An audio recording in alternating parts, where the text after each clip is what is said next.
বিসমিল্লাহির রহমানির রহিম। প্রিয় দেশবাসী ভাই ও বোনেরা, আসসালামু আলাইকুম। তিনি এসেছিলেন বাংলাদেশে, তিনি আবার চলে গেলেন। তিনি বাংলাদেশে এসেছিলেন মূলত তার বাবার হত্যার বিচার করতে, এবং সেটা তিনি করেছেন। এটাই ছিল তার মূল উদ্দেশ্য। এখন তিনি আবার চলে গেছেন, কিন্তু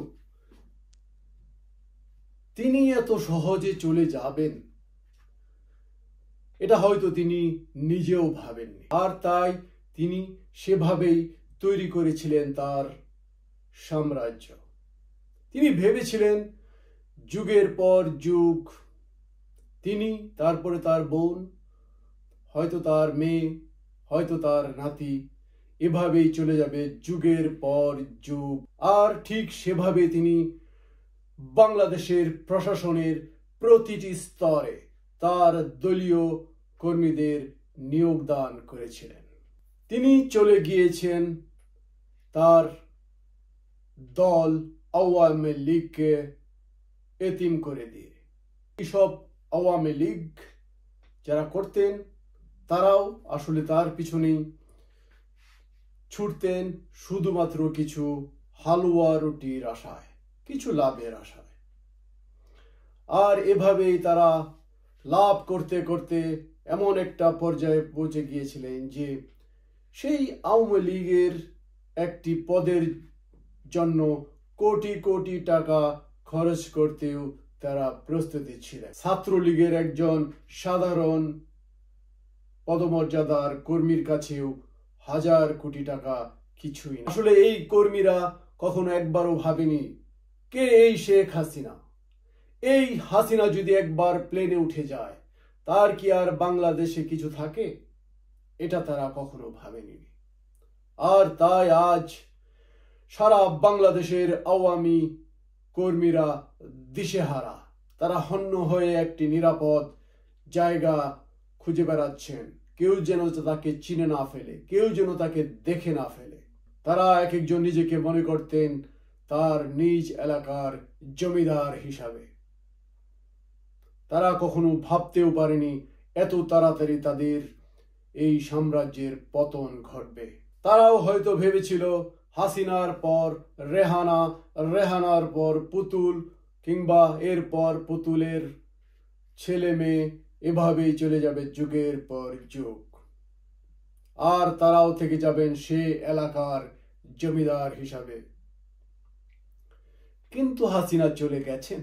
এই হাসিনা কিংবা তার পরিবারের আর কেউ বাংলাদেশে ফিরবে কিনা তার কোনো নিশ্চয়তা নেই।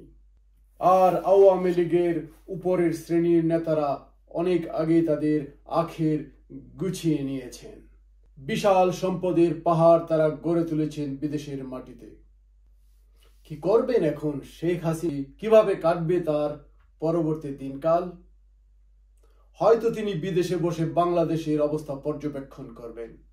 এখনো নিশ্চিত নয় কোথায় তিনি থাকবেন অথবা কোন দেশে তিনি অবস্থান করবেন। তবে এটা নিশ্চিত তিনি বাংলাদেশকে আর শান্তিতে থাকতে দিবেন না।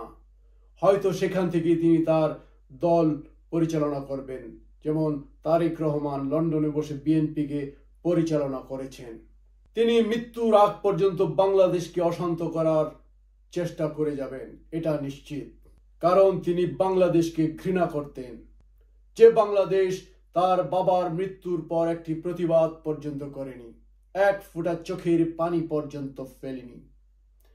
যে বাংলাদেশের মানুষ মিষ্টি বিতরণ করেছিল, উল্লাসে ফেটে পড়েছিল যে বাংলাদেশ, তিনি বাংলাদেশকে ঘৃণা করবেন।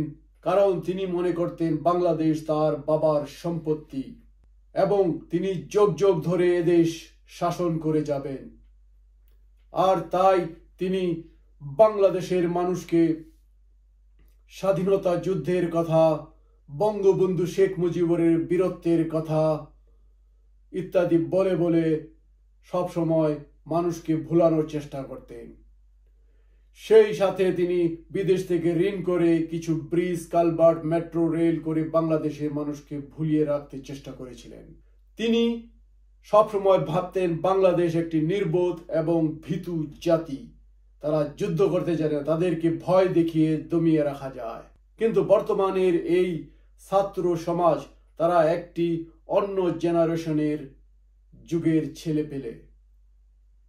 তারা জন্মের পর থেকেই দেখেছে শেখ হাসিনার লুটতরাজ, ভোট চুরি, অশাসন, দুঃশাসন, দুর্নীতি, খুন, খুন। আর তাই এসব নিউ জেনারেশনকে পদ্মা সেতু কিংবা মেট্রো রেলের মূলা দেখিয়ে ভুলিয়ে রাখা সম্ভব হয়নি। তিনি সেদিন সকালেও ভাবেননি তিনি বাংলাদেশ থেকে চলে যাবেন।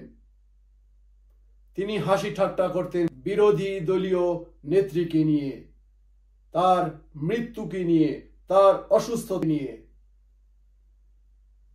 প্রিয় বাংলাদেশ, নজর রাখুন বাংলাদেশের রাজনৈতিক দলের কর্মকাণ্ডের উপর। দেশকে ভালোবাসুন, রাজনৈতিক কর্মকাণ্ডে অংশগ্রহণ করুন। জয় বাংলাদেশ! বাংলাদেশ